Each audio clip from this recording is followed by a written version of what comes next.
going on, everybody? You know what time it is again. It is another day, another episode of the Make Money and Have Fun show. My motto in life is make money and have fun. I'm on a mission to show everyone how to make money, yeah, and have fun. I'm all about making money and having fun.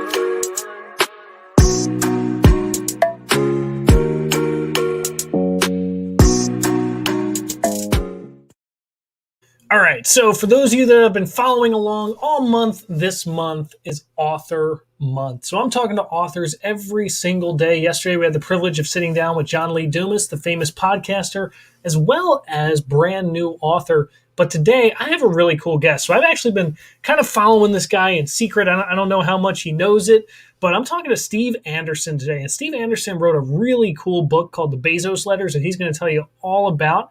And he's also a speaker. He's probably also a coach, does all kinds of cool stuff. But let's hear it from him himself. So let's bring onto the stage Mr. Steve Anderson. What's up, Steve? Hey, Fred. How are you doing today? Thanks for having me. Of course. What's going on? You said you're over in Tennessee. Tennessee, snowy and cold for us, So, everything's shut down, which is partly fun and partly a pain, but that's okay. It sounds like 2020 all over again. Exactly. So I don't get it. I thought Nashville was supposed to be like warm and sunny all the time. So did I. So, actually it's February here. And if we get snow, it typically is around this time. So, okay. Yeah, well, that's fair. So we shut down, and actually the sun's out today and it's supposed to be 50 this weekend. So it'll be all gone shortly. All right. Well, that's not too bad then. I think we're supposed to be going up to like 40, which compared to what we've had is like summer. Yeah. I'm excited for that. I'm a summer heat, warmth kind of guy. I don't like the snow. I don't like the cold.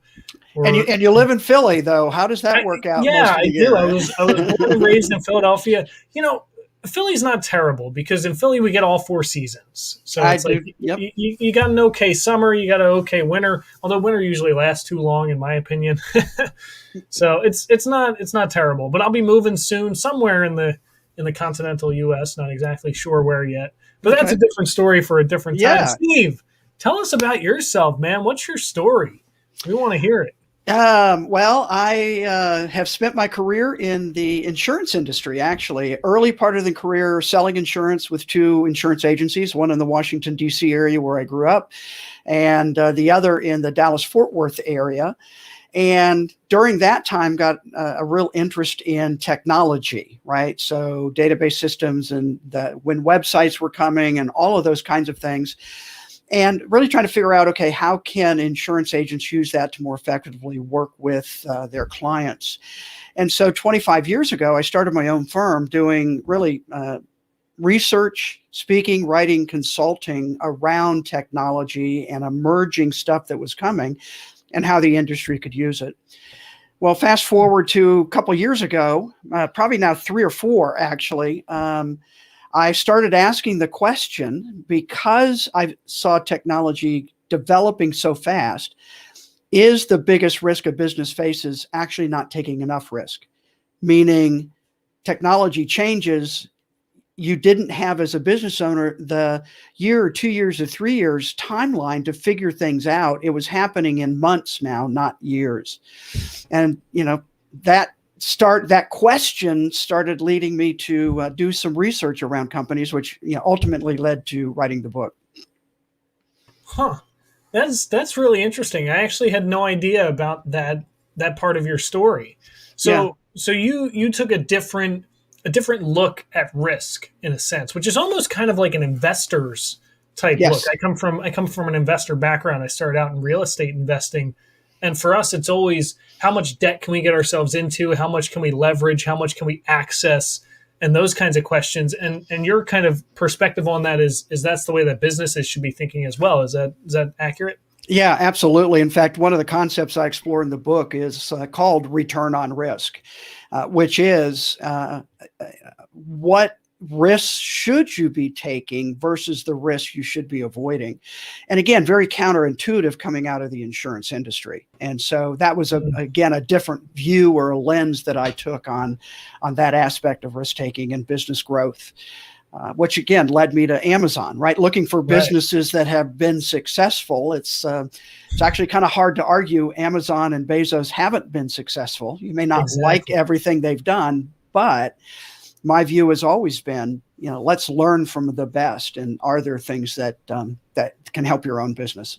Of course, definitely. I think it's funny that it came from an insurance background. Like, what would the other insurance agents think if you walked in and said, "Hey, I have an idea"?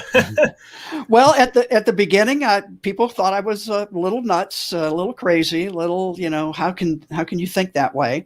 And again, the process of writing the book, and again, the book is based on at the time, the 18 letters to shareholders that Jeff Bezos wrote starting in 1997 and actually now going through 2019. And the 2020 letter will typically is released in April of this year. So a couple of months.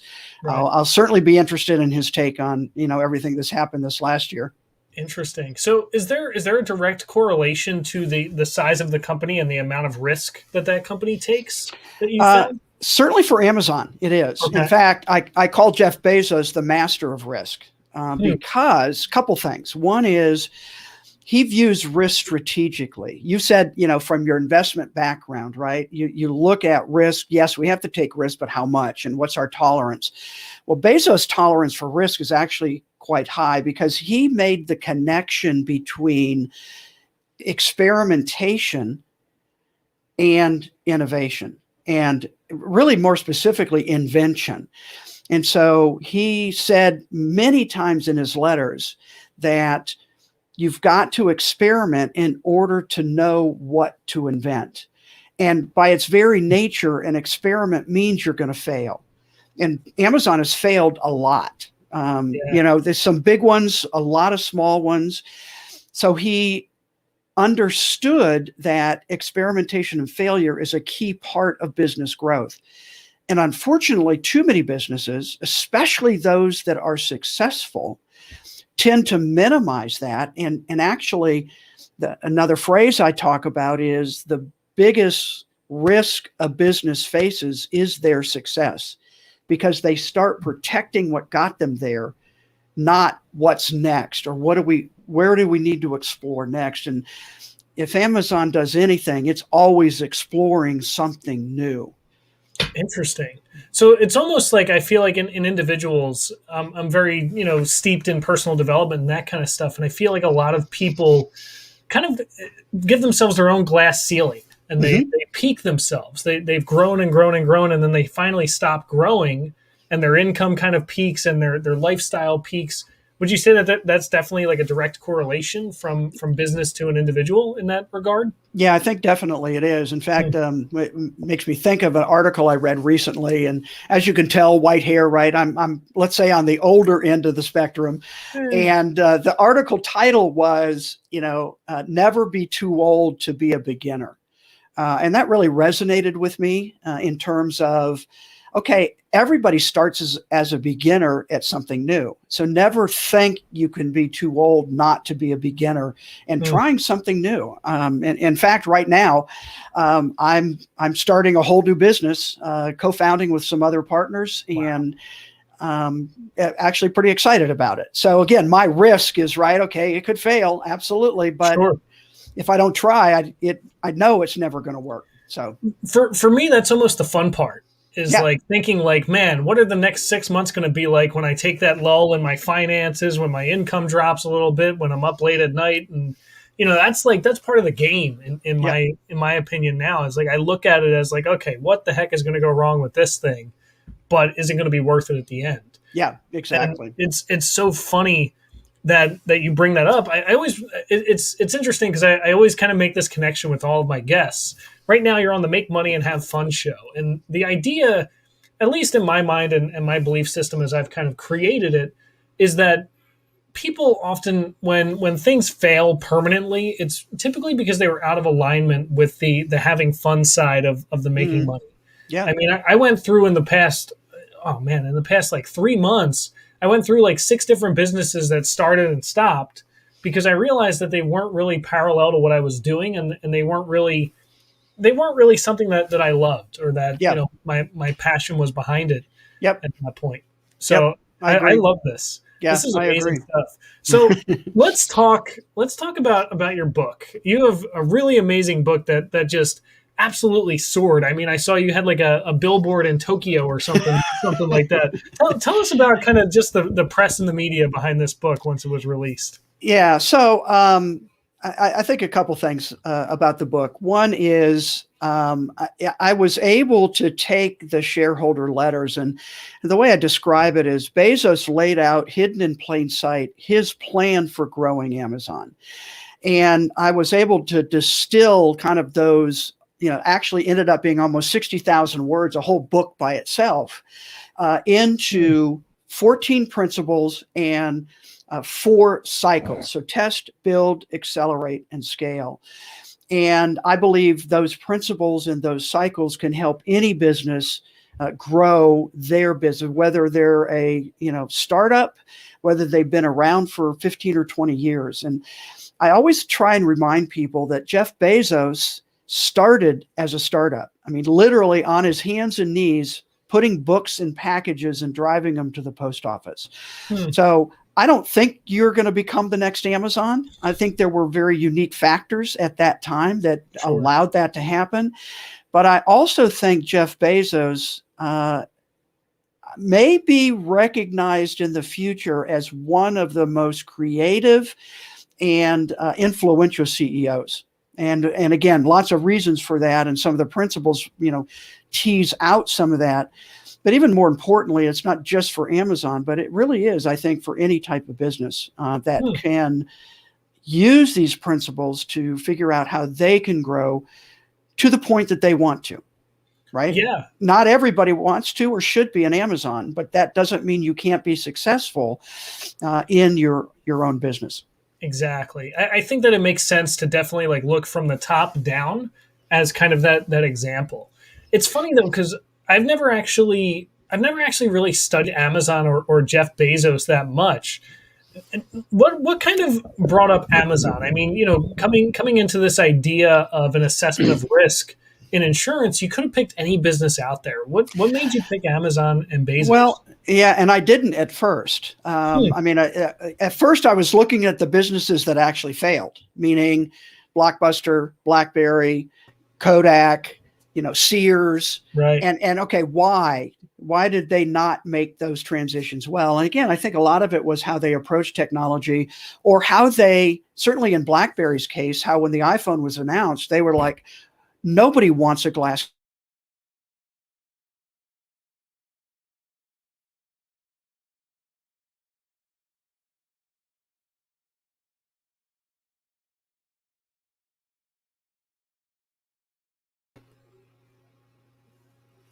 Huh. Am I frozen? Is he frozen? Let me see.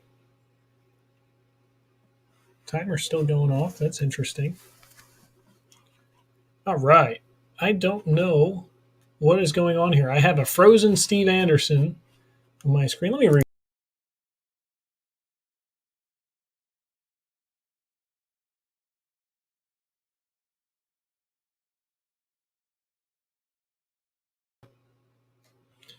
All right. So this is interesting. I think that because of all the snow that we have out there, my internet is being extra annoying today. So it looks like right now it looks like I lost Steve. I don't know where Steve went. I don't know what happened over here, but the snow likes to interrupt what we have going on. But so many great lessons out of this. I think an assessment on risk, and it's funny because if we look at risk, even right now, we're taking a risk, right? We're taking a risk by putting our Wi-Fi up in the snow. We're putting everything out there that we have. And even doing this show is just a risk all the time. It's a risk of knowing whether or not my guest is going to show up, what's going to happen, this, that, or the third. And, right, we got to improvise sometimes, because sometimes things just don't like to cooperate with what you got going on. But let's talk about this real quick. So this is so interesting to me. So Steve writes this book called The Bezos Letters, and he's talking all about Amazon and Amazon's assessment of risk, and how Amazon likes to take on more risk because of the size of the company. I recently did a show. I guess it wasn't super recently. It was last summer, but I did a show once called "How Risky Is Debt?" was the name of the show, and it was really fun for me to go through this because again, I was coming from an investor mentality and an investor mindset where I never looked at debt as risky because I started off as an investor and I learned how to utilize debt, how debt becomes a tool, how there's such things as good debt and bad debt, and just how debt can be used to help you leverage your life, help you make more money, help you grow, help you scale, help you get to a bigger level, help you increase your business, and kind of just go from there. And so I looked at it and I said, if I'm using all of this debt and I spend $30,000 in debt and I do a project that makes me $40,000 or $50,000, that was worthwhile money to spend because debt is accessible money or it's access to money at that point. And we can always access money, or typically we can access money faster than we can make it. Right? Even if you're making $10,000 a month working at a job, you can go and get a credit card for $10,000 in 2 minutes. Fill out the application in a minute, 2 minutes, and you got a credit card for $10, $20, $30, $40, $50,000 at that point. And you now have access to, that's half a year's salary at that point. If you're making $100,000 a year and they give you a $50,000 credit card, that's half a year's salary right there. And you get a couple of those, you get 3, 4, 5 credit cards, all of a sudden you got $100,000, $150,000 worth of available credit. And this is money that you can access and that you can use. So I love what Steve is bringing up here. I love what Steve is talking about. Unfortunately, like I said, we can't seem to find him for some reason right now. So either the snow doesn't like to cooperate with us, or I don't know what is going on. So Steve just sent me an email and said his power just went out, so he'll be back as soon as he can. Right? So it is the snow that likes to kind of mess with us and make us struggle. And yeah, but I mean, this is the fun of it. This is the cool part about risk, is that you don't know what's going to happen. You wake up every morning and you have no idea what's going to happen, how it's going to work, what's going to go on. And today, we're just going through these other snags, these other bumps. What really matters, though, I think in any situation involving risk or involving any kind of uncertainty is what you do up here, how your mind works, what your mind says to you. Because it can be scary. It can be fearful, right? It could be something that we're afraid of. But in reality, it all just comes down to how we interpret it and how we stand with it in that point. I mean, you can look at it, you can freak out, you can worry.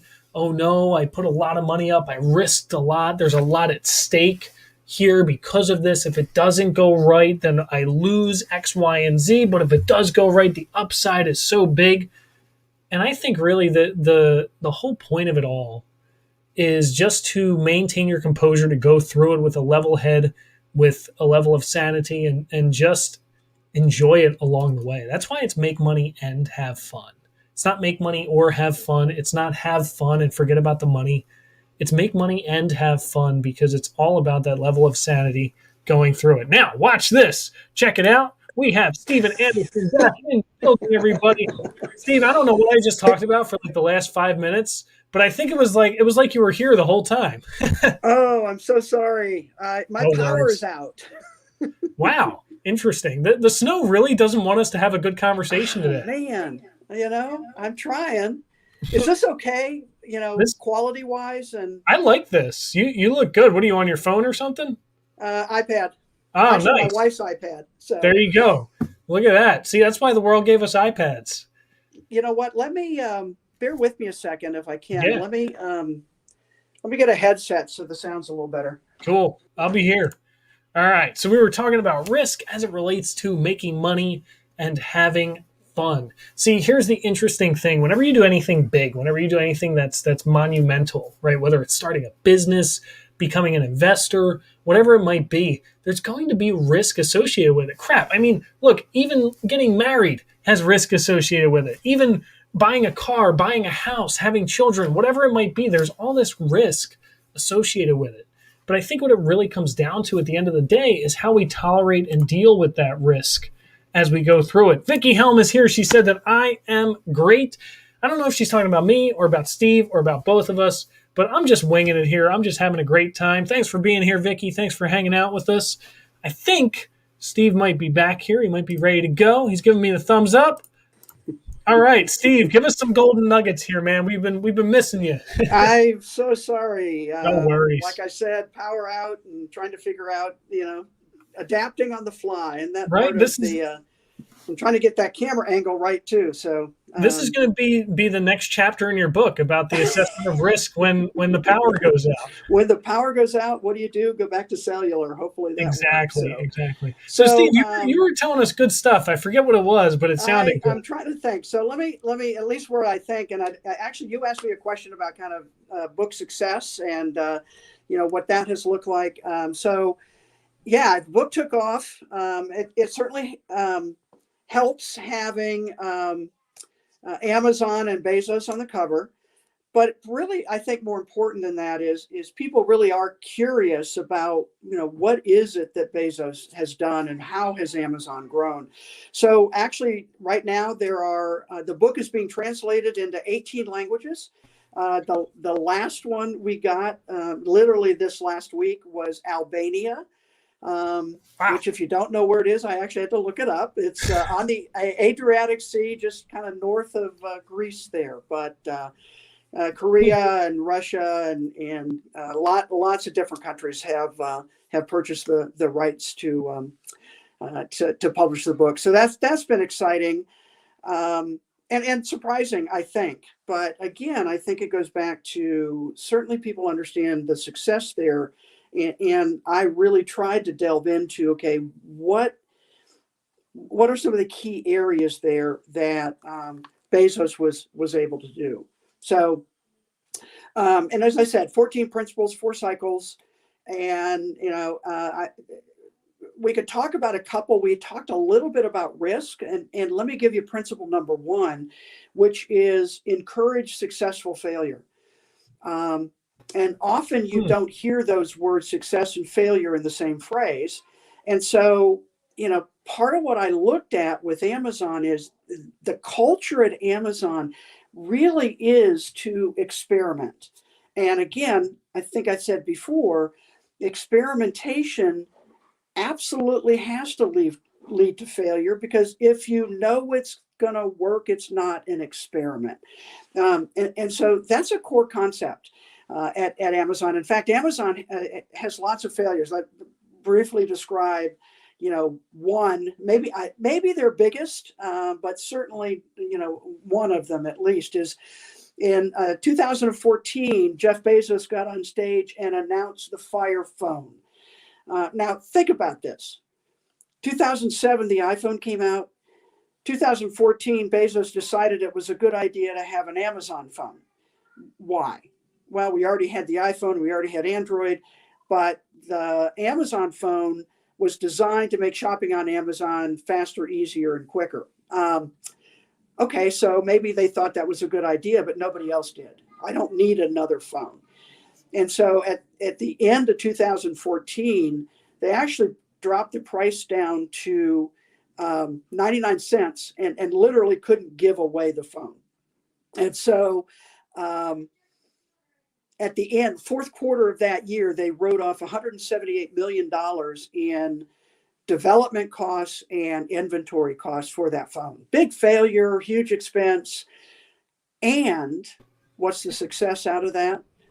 4 months after that phone was announced, Bezos got his first demo of a new device that they were creating that would sit on a desk or on a counter in a kitchen that you could talk to and ask questions, and it would respond to you.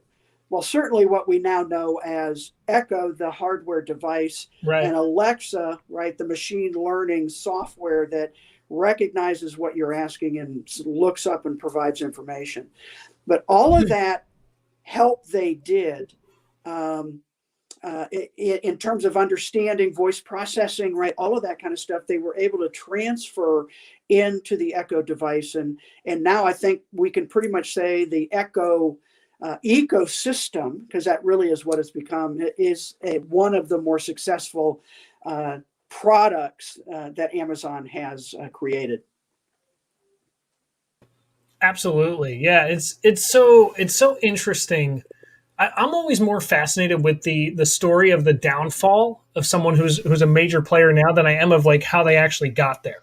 Right? A lot of Yeah, people look at, like, for instance, this year, like Elon Musk. They're like, oh my God, he went from, whatever, the 50th richest person to the first richest person in 1 year. How the heck did he do it? And I'm more fascinated to hear the story about when Elon Musk couldn't lend you $1 because he was so broke and so, underwater that it looked like he would never amount to anything. right. Which I find so cool with this idea of encouraged successful failure. Because I've been thinking recently, and you might have an opinion on this. I'm curious if there is a way to really reach high levels of success without ever going down first. I actually, I think it would be unusual. I'll say it that way. Yeah. Not impossible, but I again, you hear this, I think, a bit, but you often learn more from what didn't work, than what did. And without that crucible of, oh, I tried this, it didn't work. And at Amazon, they really have institutionalized that process. Hmm.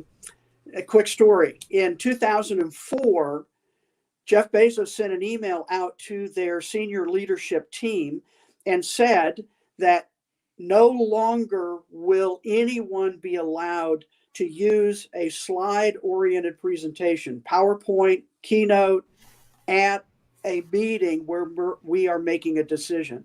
Hmm. And he required them to write what's now called a 6-page narrative or a 6-page memo, or more recently called working backward documents, that he thinks, and again, one of those quirks of Bezos that absolutely is brilliant, that when you are forced to write out your idea, and the first step in that process is to write a press release for when the product, service, platform that you're proposing is released to the public. So you're thinking into the future, what are the key elements? And then you start looking at, what do we have to do to deliver that benefit and those key elements? And the benefit of that, one is it slows down decision making to speed it up, right? You get more, not all, but you get more of the questions out on the table early on, so you know what the problems are and what you have to solve for. And if something doesn't work, like the Fire Phone, now you have a document you can go back to after the fact and go, okay, what assumptions did we make that were incorrect, and what do we learn from that we can carry forward? So I actually think that 6-page narrative is one of those key success secrets, I guess I would call it, at Amazon. Interesting. Man, this is so fascinating. I could talk about this all day long. I'm a geek when it comes to entrepreneurship, personal development, and growth. We could talk about this all day long, but we got to remember this is still author month. So let's talk a little bit about authoring, about book writing. I always happy to. There you go. I always like to address the person, the viewers who are watching that are in that place where they want to write a book, but they never have. Something is holding them back. What kind of advice would you give to somebody who's in that place that wants to write a book but just doesn't know how to start? Actually, the advice is pretty simple, and it is what I used. And let me make the distinction. So kind of in my career, I've written thousands of articles, typically 1,000 to 1,500 words each. Writing a book is a very different process, because now you have to write, 10 or 15 or 20 of those articles in a cohesive narrative that draws the reader through the book. So there's a lot of strategy actually around what makes a good book. Yeah. My advice, literally write 500 words a day, every day, every week. For me, it's every weekday. I Right. still do that now. And it's called, put down whatever you're thinking, put it down in writing. And you may or may not have a book at that point, but you at least have captured your idea, hopefully your passion. And one of the things that I use all the time in order to do that is I actually dictate. Yep. Because, when people write, especially if you're not used to writing, you tend to get too professional, too your writing can get I'm searching for the right word I want to use. Boring. Right. Like methodical kind of. Methodical. You use words you wouldn't normally use when you're talking, but if you dictate using lots of different apps and ways to do that, an easy way literally is to record yourself and then transcribe it, Right. and then edit. Right. So I do that a lot.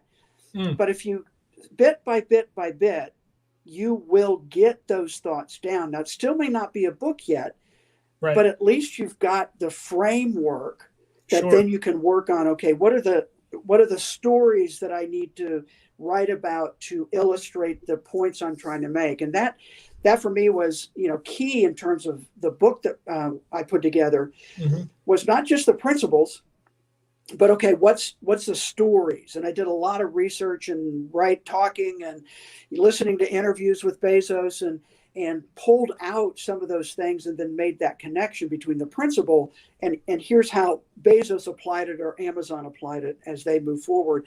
And then maybe most importantly, here's how you can apply it in your business. Right. Right. I think it's so cool that you kind of went down that path, because I've written 3 books at this point.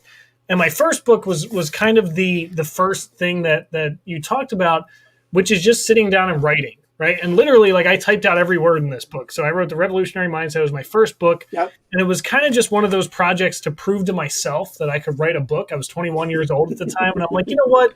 I think I can do it. A friend of mine wrote a book, and I'm too competitive. How hard can that be? Right? Yeah. I'm like, if he can write it, he's not going to be the only one. I'm going to write one too.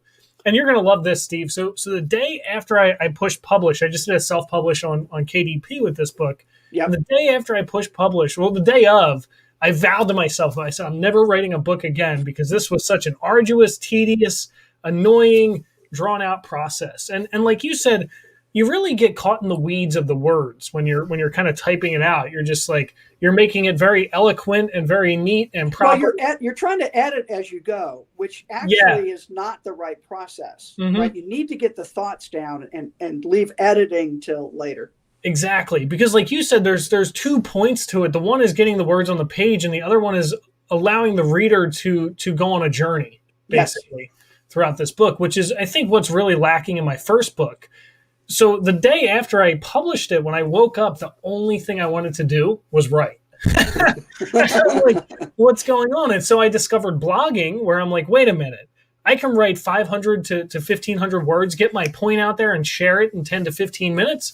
This is awesome. Yep. So I did that for about 4 years, and I put all my blogs together in my second book, which was just a real easy project, to throw that together.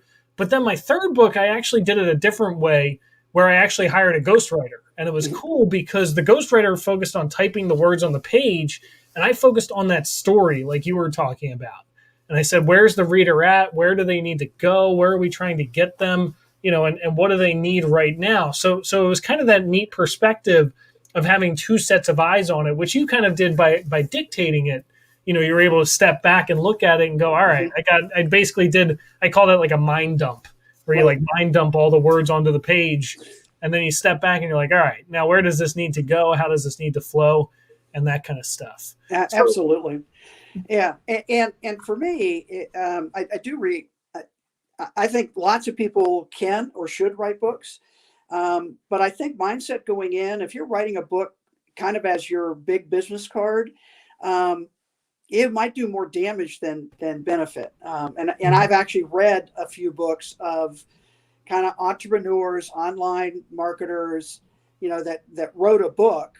Right. And unfortunately, it actually lowered my opinion of them because it was basically a long sales letter, right? To buy my product or go in my coaching or go, as opposed to giving everything they've got in the book, understanding that there are going to be people who want more, right? Even if you Yeah. lay out all the steps to do.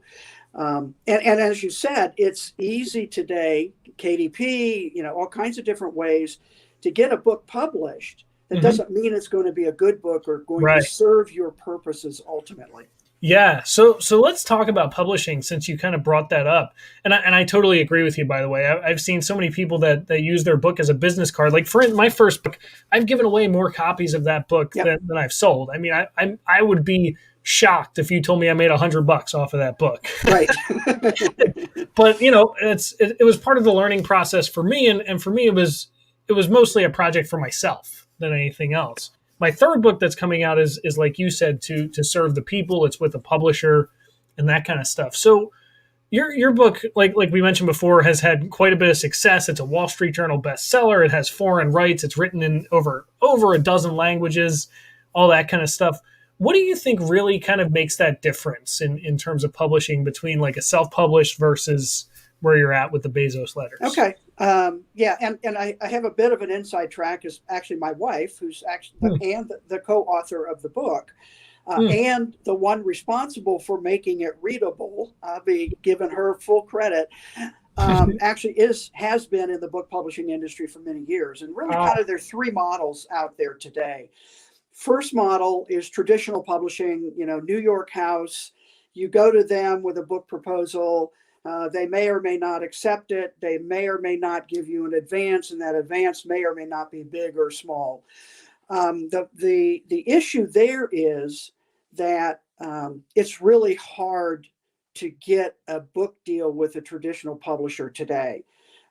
They're very selective. And the other kind of technical part is when you sign that publishing contract, you give over your intellectual property rights to them. On the other end is a full self-publishing, but that absolutely could be a viable model. But you also have to learn to become a publisher. Book Right. cover, internal design, and all those things seem easy. I could use a layout program, and there's all kinds of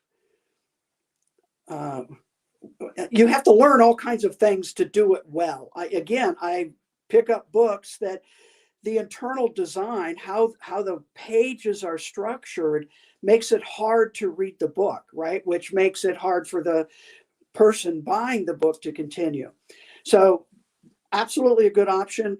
And you keep all your intellectual property rights, and you have to do all the book, stuff. And it's unlikely self-publishing, you'll be able to get into bookstores, right? Now, again, you could argue, do I care? Is my topic going to be something that's going to have, more general appeal that being in a bookstore is going to be really helpful?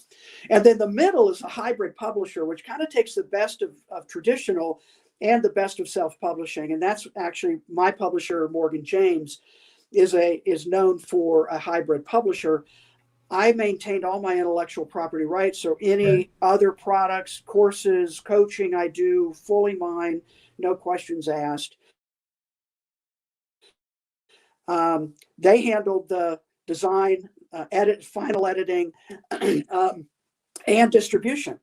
So they actually have a sales force of people who go to bookstores, probably now call them up, and pitch different books that are being published. And why I have foreign rights is they have a foreign rights editor whose job it is to pitch books to other publishers in other countries. And so I self-publishing wouldn't have had the advantage of those foreign rights and translation rights and all of those kinds of things. So again, different models, and what's appropriate for what your goal is for your book will depend on, and budget, frankly, right? So ghostwriting can be expensive to get somebody good, right? Yeah. And I always all joke of those with people. factors go into which is the best option for an individual author. I always joke with people about the ghostwriters. I spent a day where I think I had 4 calls with 4 different ghostwriters, and I was quoted anywhere between like $17,000 to $45,000, and I'm Yep. like, okay, Yeah. let me reassess this a little bit and figure out, because again, thinking as an investor, it's like, how do I leverage this? How do I arbitrage it? How do I make it make Right. sense at that Right. point? Yep. Absolutely. And again, But I yeah, think what's the purpose of the book? If again, if it's platform building and some of those kinds of things, you might not need a high level, but if it's more, and again, for one of my goals for my book was keynote speaking, right? Those kinds of things. So having a good book, and we have over 300 reviews on Amazon with a mm, 4.6 average. And actually, one of those 1-star reviews was that I run a Italian ice store. I don't know how this would apply to me, so I don't know what to do about those. But again, you want some of those 1-star reviews because it means that different people are reading the book, and all of mhm. those kinds of things. So Yeah, it makes it look legit at that point. yeah, It's not just exactly. like, oh, you got, you have 300 relatives that gave you 5 stars. Good for you. Right. You know, we Exactly. I worked for a company prior to this, and we kept bragging that we had all 5-star reviews, and we're like, man, we can't wait to get the first 4-star review in here to make this look more legitimate. Yeah, exactly. Looked legit. So we actually were pretty excited when we got the 1-star. Okay, now we got that. We're okay. Let's just make sure we don't get too many. Right. Yeah, yeah. I'm always like that when I have a hater, someone who like yells at me in the comments. I'm like, yes, I made a Yeah. good video. Exactly. Yeah. Well, and we did have another 1-star. Now that I think about it, that was somebody was mad, early last year in the pandemic when Amazon was late getting their package to their house. So therefore, my book was bad. So Oh, you gotta love that. what can you actually, you laugh and you go, okay, Yeah, yeah. I'm sure in insurance you developed a really thick skin like I did as an investor. yeah, Yeah, people exactly. people are mad that you're trying to buy their house. I'm Yeah, like, exactly. do you have anything better to do today than yell at me? Anyway, so it seems like really the kind of the 2 tips to kind of come down to, I guess, 3. One would be check your budget for everything that you're trying to do. Number 2 is what's the plan with the book? Again, going back to what Stephen Covey taught us in the 7 Habits, which is begin with the end in mind. And then number 3 is kind of just recognizing how many options there are out there. I think that Right. that's what sticks up a lot of people who have Well, never and read let me the book. let me give you another one, Fred. Yeah. That again, my wife says over and over again when she's talking to authors about publishing their work. And she says over and over again, authors don't make money on their book; they make money on what the book makes possible. And Mm, so, having that end in mind is really key. It's not just, oh, great, I'm a published author, but I'm a published author and I have this course and I yeah. have this coaching and I have this, right? What's it leading to? What do you want to really ultimately accomplish, with that book? Yes. Yeah, no, I totally agree. I mean, that was the biggest thing. I became good friends with David Hancock last year, who I'm sure you know very Oh, well. I was gonna say, oh yeah, okay. And that was we've had multiple conversations about that this idea that authors don't make money off of books. They make money off of, like you said, keynote speeches or coaching programs or masterminds or courses, whatever you want your back end thing to kind of be. And it was interesting for me because in 2020 I was transitioning from investing into speaking, and then COVID came around and they're like, oh, you're gonna have to work a little bit harder than you normally would have. Yeah, And so, you're absolutely right with that. I think keeping that in mind is a huge point for anybody who's an aspiring author. yep. And just for anybody watching, David Hancock is the founder of Morgan James Publishing. So Exactly. great guy, great company, great publisher. I've been very, very pleased. He's an okay guy. He's an okay guy. He's all right. I always joke with him. I had the call with him and Jim, and Uh-huh. I told Jim, I'm like, I met him in person in the beginning of 2021, and he's like, oh, I'm so sorry. What was that like? And I'm like, I've been trying to repress it ever since. Yeah, But yeah, he's an awesome dude. I actually had him on my show about 2-3 months ago, cool. something like that. Great. So he's a great guy. Great guy, great story, great visionary, just, and again, all out of his publishing experience that he said, Mhm. there's got to be a better way to do this. So, Absolutely. Yeah, he's the person to know. yeah. Absolutely. Steve, this has been awesome, man. So how can people get in touch with you? How can they contact with you or just say hi? Sure. So a couple ways. One is the book website is thebezosletters.com. And lots of information there. Um, in addition to some workbook, and if you do buy the book, some additional help for you to apply the book to your own situation, own business. And frankly, I've had nonprofits say, boy, these principles apply to us also. So it's more than just business, which is sort of exciting to see how that has expanded out. So thebezosletters.com. And I'm also really active on LinkedIn. And so I do a lot of writing and articles there.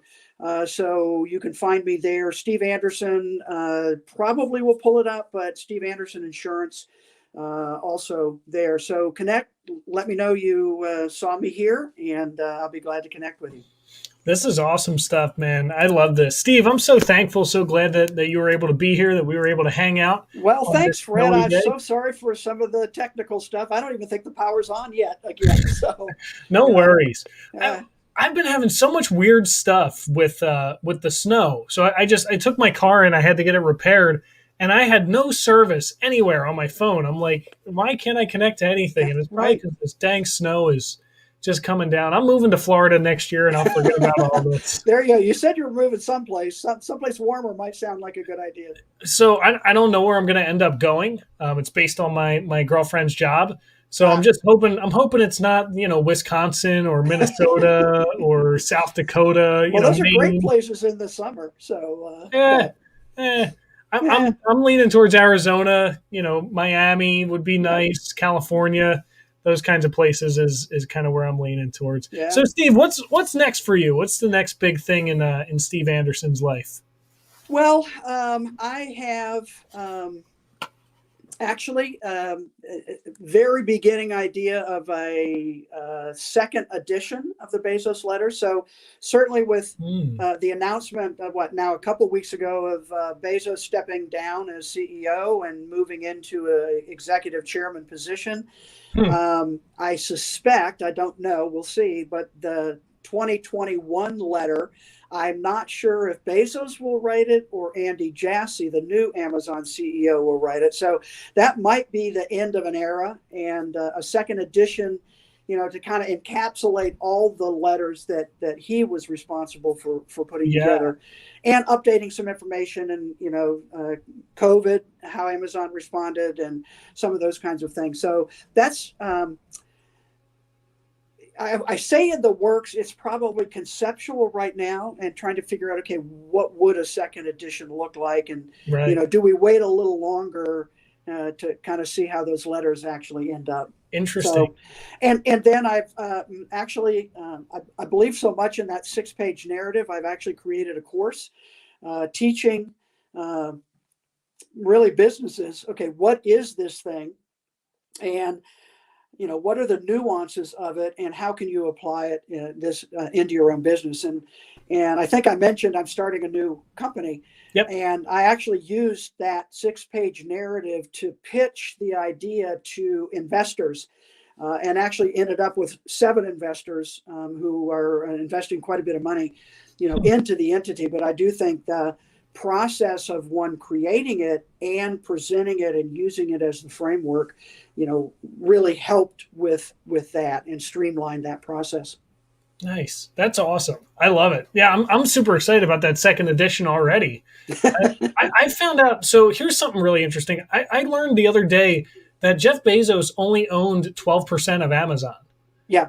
I was like, what? He's still the largest shareholder, single shareholder, but that's insane. I'm like, I didn't even really conceptualize that until after the person said it. I'm like, wow.